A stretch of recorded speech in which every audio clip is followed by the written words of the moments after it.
No, it hasn't changed me, but it also hasn't sunk in yet. So I wake up in the morning, I see the trophy, I'm like, oh yeah, something happened.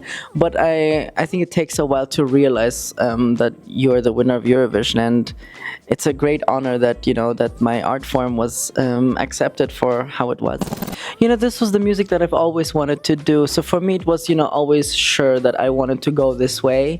I'm very honored that the blend of pop and opera worked so well, and that it was perceived very well throughout Europe and the entire world, and therefore I want to continue to make this music. Yeah, exactly, the skinny gay people, that's what we were called, and yeah, we claimed that name, that's fine. But we were also called the beauty blenders then after a while, because that's what Miriana started to call herself, and then everyone decided that we are the beauty blenders.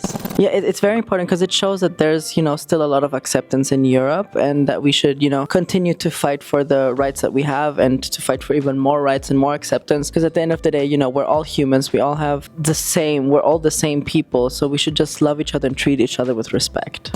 I found out about Conchita was in 2014 when I watched Eurovision with my family for the first time, and witnessing that historic win for Austria was insane, and that's a memory that I will never forget. I was 13, and having Conchita's support now while I was at Eurovision is the best feeling that you could ever feel. Knowing that the former winner of your country wants you to win so bad is just the best that could have ever happened, and I'm very, very fortunate that I have Conchita as my friend. Conchita was performance, even though there were of course people coming from the side saying, oh no, boycott Conchita, don't support Conchita.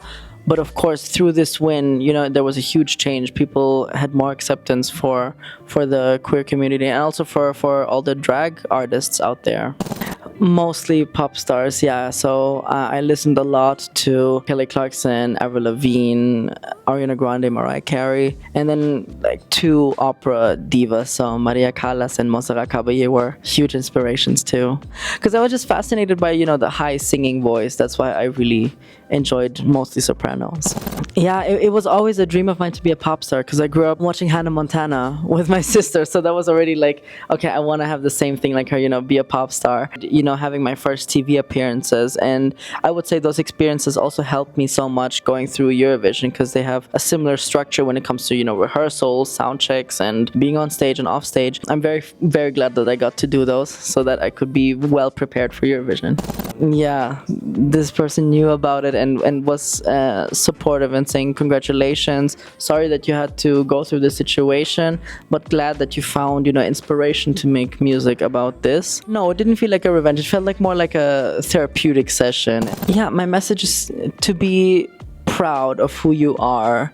Just make sure that you're taking care of yourself and others around you, and making sure that everyone is being respectful to each other, and loving each other. That's the most important thing, and going through every day just being proud of who you are, because you're really unstoppable, and just be happy.